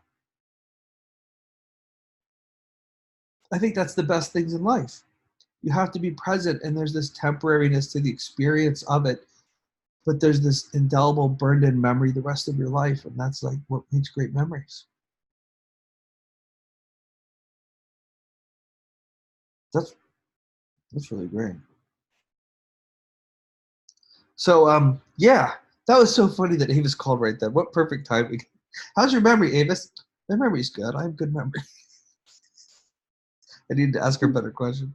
It's sacred. Yeah, it was a sacred moment. We could call them sacred moments. Like, do you want to create sacred moments that people will treasure forever? Like, your event, you guys, isn't just about the information you teach them. Your event is the experience they get and the sacred moments they have there and how they get to see themselves. So, a few more things. I just saw what time it was because Avis calling in. Thank you, Avis. So that was that. So then, all right. So now the event's over. That was the last night, and Avis was having a barbecue, and so we went to Avis's house for the last day, and a few of us went out there. It was really wonderful. And she had this great home in, what was the name of her town? The Riverside. She's in Riverside. And but on the way out, we wanted a coffee, and so we turned to Yelp again. And there was this coffee shop called Shoots and Roots. No, Bloom and Roots. Bloom and Roots had all these reviews.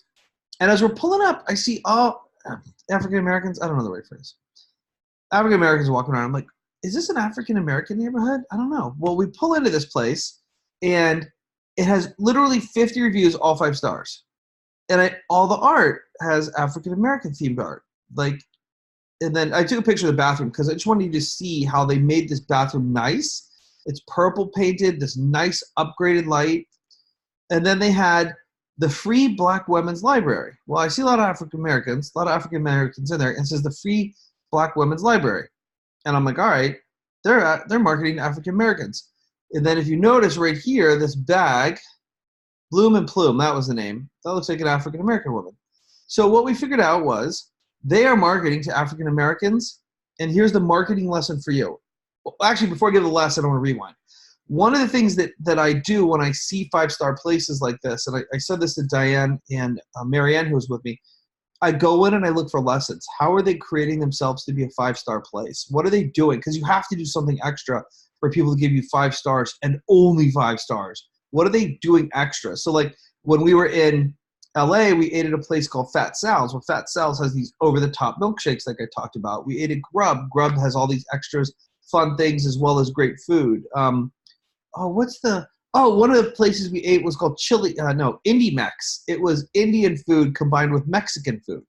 And let me stop the share for a second. So we went to Indie Mex, and that was brilliant, and we really loved it.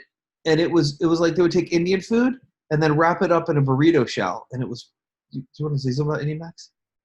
Well, it was definitely not Indian food because there was no Mexican food on the menu. Oops. But they would take Indian food and put it into tacos or put it into burritos so you could eat it that way. And it was great because, especially on the go and things like that, Indian food is always so soup-like where, it's in these bowls and hard to eat, but to wrap it up in the pita burrito that way, that was awesome. It was great. And they have great. 4.5 stars on hundreds of reviews. And so we went there. We had this wonderful experience. So the lesson I got out of that is you guys be your authentic you. Bring to the market what you want to bring to the market and go for your niche. Bloom and Plume rocks because they go for their niche unapologetically. And not like they're being jerks. They're just true to it. So Chris Hardwick said this on a podcast years ago. He's like, you got something you're really into, and then you got something else you're really into. Maybe they're mainstream, maybe they're weird. But whatever those two things are, whether or not they seem to match, put them together, and there's people out there who will love that tribe. So here's the one I haven't put together yet that I'm so excited to. I'm really into Christianity and the love of Christ, and I think all the personal growth in the world without Christ is empty, and I'm really into personal development. And I think being a Christian without personal development creates a limited, hateful Christian. And then I'm also, and this is the part I haven't put into it, I'm really into hypnosis and hypnotherapy. So I believe that you could do what seems like magic with a great hypnotherapy session. So I'm going to start putting those 3 together and bringing that out. And I'm trusting there's a part of the market that will like it. And I'll be in my truth. So for you, whatever your truth is, bring that out. So let's go to, it's weird. I have to kind of share it in a certain, for us to see, anyway, just the reason I'm zooming in and out of the thing is for Diane and I to be able to make sure that the stream is going. I have to see our stream, and it didn't work that time either. I have to have Zoom up and then share my screen and then go full screen. Otherwise, I can't see what's going on. Did that make any sense? Don't worry about it. Anyway, so Bloom and Plume, just to finish the thoughts on that. So they had the Black Women's Library, and then they had more Black-themed art. But you notice how the place is painted super cool. It was just cool vibe, nice colors. And then they didn't have drinks. They had the drank ministry, which I loved. And so they just had these, and I love how they had Make It Black. Like just these little touches. Did you get any pictures of the plants? Besides this one right here? No, the ones when you walk in the door. No, I don't think so. So when you walk in the door, they had these huge things that were up high in the doorway of all of these plants coming down, just beautiful, beautiful, beautiful plants. And it was neat because right next door, owned by the same people with the same name, was a flower shop. Oh, that's right. Because we walked into the flower shop at first. They're like, did you want the coffee shop? Okay. No, you know what's funny? I didn't even notice the plants. Really? I was enamored with the colors and everything. Noticed is walking in under this drapery of hanging plants. That was just beautiful. The other thing that I noticed was the barista, Black dude with blonde dyed hair, and he was mashing up matcha. He was making some kind of a tea where you have to like really grind it. And man, this guy was grinding. And then he made it. And then when I was talking about that beauty of the impermanence, like that you have to be present, he just put a lot of time and energy into making this one drink. And I was like, what is that? And then he took the time to like stop everything he was doing, explain to me how it works, and he showed me the beans and all, like really great customer service. And they just created a nice moment for us that I could see why this place got 5 stars. And then what also happens is when you get that many 5 stars and you go in, the next person, unless they have a really bad experience, is going to feel out of line not giving 5 stars. I would feel weird giving them. I mean, I guess they were 5 stars, but because everyone else is and I had such a good experience, I'm for sure giving them 5 stars. Anything else on them? Nope. And then it's California, so I took a picture of this because they have the all-gender restroom. And here's my official thought I want to put out. I'm going to say it on this live. I'm Christian. I believe in all that stuff. And I said this on years ago on a video, and I'm going to say it again. In the Bible, it talks about we're all parts of the same body. So some people are called to be the mouth. Some people are called to encourage. And they're like, what could the hands do without the feet? What could the feet do without the hands? We're all part of the same body. I'm pretty clear that what I'm called to be is the heart. I'm called to love people. And so all this stuff about transgender, I don't give a crap. Here's what I know. There's a human being, and either really that they really feel they're meant to be that other sex, or something happened to them. Like one person said they became transgender because they were looking for significance. I don't know. All I know is when you're in our events, you are loved and you are welcome, and we want you to experience God's love passed on to you and through us to you. And that's my official stance. And if you can't be with that, then that's probably not the place to come. But if you can't be with that, then you're probably not loving people as well as you could, So I'm glad they have it, and I just, whatever, just have it. We want people to feel loved and accepted. And really, let's suppose someone's doing it out of a core wound. The only way they'll get to the space of being able to deal with that core wound is by being loved and accepted. And now let's suppose someone's doing it because really they feel they were made somehow the wrong sex. Well, then who are we to tell them differently, Our job is to love people, and then out of there, let God handle it. So I just thought it was interesting they had that, and it was also very Californian of them. It was kind of funny. And then here's more of the art they had. I wish I had more places and more of the whole place. All right. We've shared all that. I'm going to take the energy down a bit. We talked about Jenny, and I was thinking about how high energy this woman is, and I did that Facebook Live where I shared that Jenny passed away. Well, when Jenny and I were dating, and even friends, she introduced me to this little town called El Segundo, California. And I just love this place. It's like Leave It to Beaver, and it's right near LAX. And we had this trip planned to go to Hollywood for a year now. And I've been excited to go. And my favorite brewery in the entire world is El Segundo Brewing. And we're going to go by El Segundo Brewing and visit it. Oh, we got my new shirt. It's on the top of my hamper. And so I just was so excited to go visit El Segundo Brewing and have this trip. And then Jenny passed away, and this trip went from, yay, I'm going to go see one of my favorite places, to symbolically this became my opportunity to have a goodbye for Jenny, like a kind of a memorial for Jenny. And so we went there, and I just love El Segundo Brewing Company. I got a new shirt. I love it. They just have the coolest branding and stuff too, and it's just like fun. And I have so many good memories with Jenny and El Segundo in there. And so I got this picture of Jenny and her mom, and I hope it's okay with her mom. I didn't ask permission, but I thought it'd be a nice thing. We had bought these hoodies there that said El Segundo on the back, and I took this picture. So I took a picture that I'd taken before of Jenny and her mom. I was in it too, but I was kind of off to the side, so I cropped myself out. And I put these pictures on magnets. And the bartender, unfortunately, his face is covered, but he totally remembered me because we've gone there evidently every 2 years. There's like a machine where you could check in and it shows your history. So every 2 years we've been there, and we bought tons of swag there. And we always talk to him and have a really good time. So he remembered me. And I was like, hey, will this thing work? Will this thing stick on the wall, the picture? And he looked at it, and you think he saw what they were wearing? Is that why he put it up? I think so. So he saw it, and he puts it up, and then he takes it. Here, guys, right here, look. He puts it up behind the thing. So there's Jenny, and there's her mom, and I hope that picture stays up there for a long time. Just kind of a And those shirts say El Segundo. It's just kind of a memorial of, like Jenny. So this was like a time I said goodbye. And so I took this picture of Jenny and her mom, and I had a bunch printed up. And Diane and I went to like where Jenny and I used to eat, and we went to that brewery, and we just ran around to different places in El Segundo and took pictures.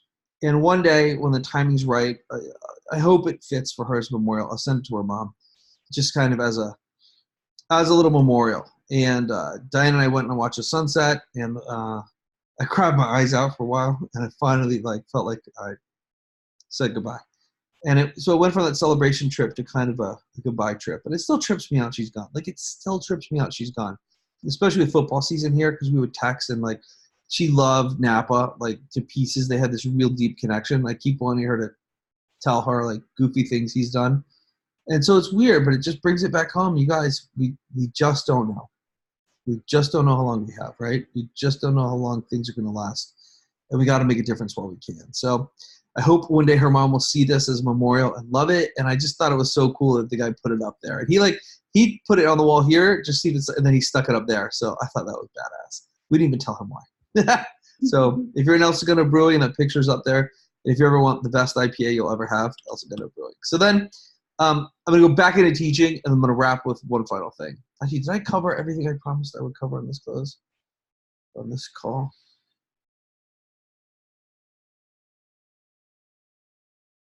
So about moments, repetitive pastors. We'll talk about that in a second. So real quick though, I'll just stop the live, and then we'll go back into that. So one of the things I said that I would talk about is repetitive pastors. And what I mean by that is I was in church yesterday, and one of the things that really hit me with our training was some people want to be so earnest in their delivery. And by the way, totally new topic, leaving time, is that they become so earnest that they talk like this, and they are so earnest, and they're repetitive in the way they have their speech patterns, and they're repetitive in the emotion, and they might go from talking about something very serious to talking about something very light, but they are so earnest, and they want you to know how earnest they are that they just get into this pattern. So I went to church yesterday, and the pastor, or Sunday, the pastor was just like this, and he got into this repetitive, and I found myself just tuning out. I was so bored. And so if you're a speaker, one of the things I highly encourage you to do is to learn how to inject tone, to sometimes talk fast, sometimes slow, to take weird pauses, and to really learn how to make your delivery in such that people will stay tuned in, not just because of the content, because of the way that you're delivering. Kind of like that weird pause I just did. And so if you watch me, you'll notice I have times I talk low and high, and sometimes I talk high and fast, sometimes I talk real slow, sometimes I'm choked up, sometimes I'm laughing. And those are authentic expressions, but I had to learn how to have that authentic expression in my delivery. Because if you don't, you just get boring, and it becomes a pattern, and the brain is physically, your brain is built to discover patterns and then put them in the background because it's a pattern. And if your speaking becomes a pattern, your brain will put you in the background. Can you please note that? I haven't said it like that before. I'll put that in the event. So you have to learn how to break it out of a pattern so that it's dynamic. So we did that with Danny, and here's what Danny shared. He just put this on Facebook. By the way, if you're a speaker, trainer, coach, author, whatever, and you're doing coaching, and people post about you on Facebook, you want to screen cap it so you can then use it as a testimonial. Excuse me. So here's what Danny said.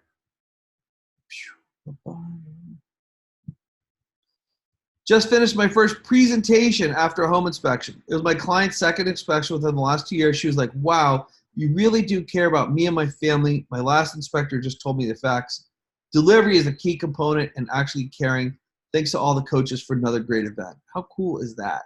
So Danny is learning to be better about delivery and connect from the heart better, and that's going to make everything flow better for him. Another thing I want to share with you about sharing online and stuff is, so Jean put this post up, and she said, so she put this post and she put pictures of the event, and I screen capped it because it's a nice testimonial for the event. She said, finished an amazing year of business and personal development training with Jase Souder's Black Belt program. The final segment was Dynamic Delivery held in LA at a Black Box Theater under the direction of the brilliant Stephen Memmel. Well, what's the best part about coaching is when your tribe starts to sell your tribe. So one of the people who has already in black belt, Amy, she put this as a comment, can't wait. So what's happening is we're delivering at such high quality and we've got continuity of the people that when someone who's experienced just finished their year and they come through and see how great it was, the people coming in now are being set with the expectation of this is going to be amazing. So it takes some of the, granted the bar set high, but instead of me having to convince them it's going to be worth it and they should book their travel and all that stuff, you know, when people buy your seminar, that's the first sale. The second sale is getting them to show up because life will happen in between those two events. So now that I have the community saying how great things were, other people are going to want to show up. And then the more people who aren't yet involved in our tribe see these posts, the more they're going to want to be involved too. Does that make sense? Anything you want to add on that?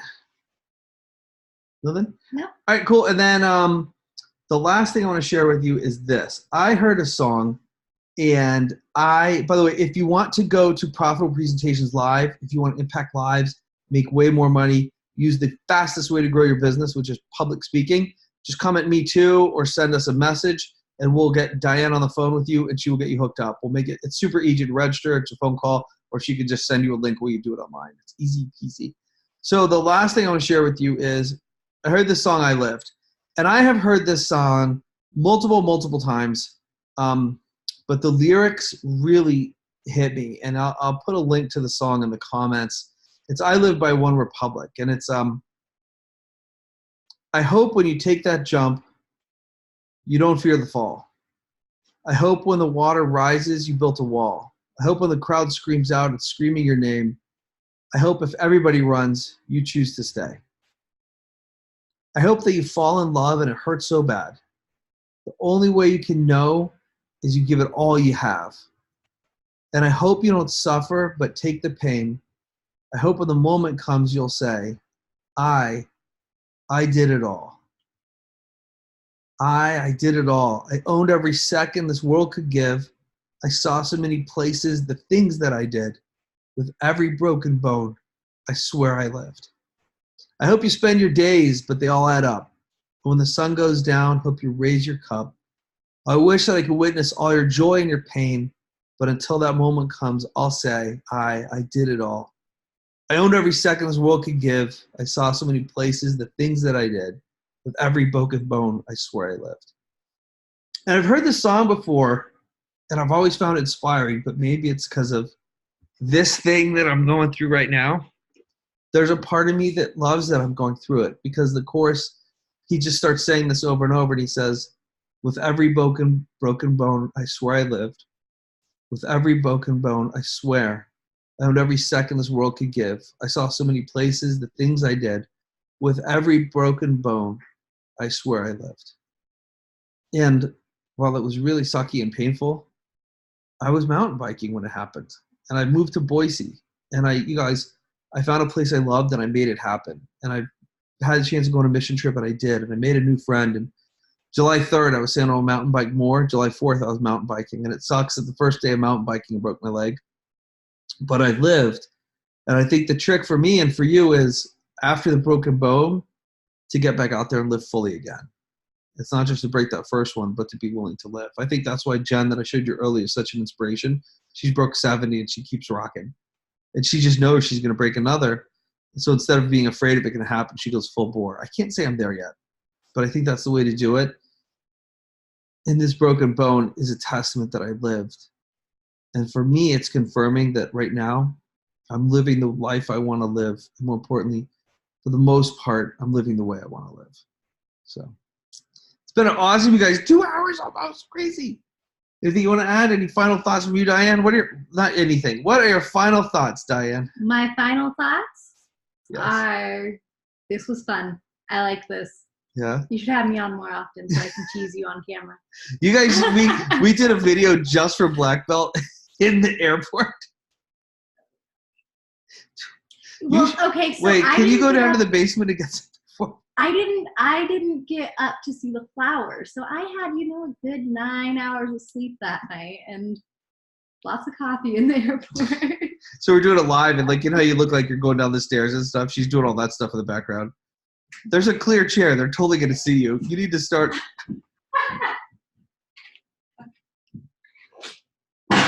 You should take the moving sidewalk out here. But you have to stop like right where my hand is, or they'll see you walk. Wait, I just walked where? I don't know if you can see where my hand, the edge of my chair.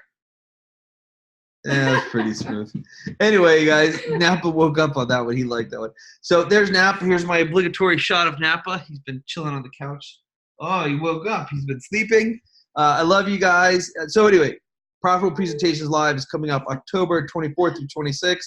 Optional free bonus day on the 20th. Badass bonus day, though. We have a team that's going to teach you how to run highly profitable events for very low cost. They're going to be doing some, I'm going to be doing some bonus training on testimonials, how to get testimonials that get you clients, and how to, the videos you should and could be cutting and why. And then another surprise guest speaker on the bonus day as well. So it's going to be super action-packed, half day, 9 a.m. to 2 p.m. So you can fly home Sunday afternoon or stay and hang out and do something fun with us Sunday night. So this has been awesome. I love you guys. And last question for you. So now that you're back, Diane was so cute. She's like getting pictures with these famous speakers. And she's like, he liked my picture. What's it been like for you to meet these people, these other speakers, and hang out with them and stuff? It's great. It's one of those things where I feel so blessed because I get to come in and not only see these people shine doing their thing, but I get to be the person that helps them and sets things up for them and serves them. And, you know, it's wonderful for me because in a lot of those types of situations, I've always been a little self-conscious about just walking up and meeting somebody like that. You know, it's been a little intimidating for me. But in this arena, I get to walk right up to them and say, I'm Diane. I'm here to help you out. If you need anything, let me know. And it just opens that door. And, you know, it's great, too, for me to see that these people are just people. You know, and that's always been a hard block for me to get past. But when that door gets opened, I get to see them from a new perspective, and it's just been amazing. It's been wonderful. Awesome. That's one of my big goals is I want you guys to get, and that's why my brand is casual. It's almost like casual elegance or authenticity. I want you to get, we're just people, but we took the chances, we took the training, we got on stage, and now it's your turn because you're just a person too. So, all right, I'm going to end it there. I love you guys. Thanks for tuning in, and we'll see you Profitable Presentations Live.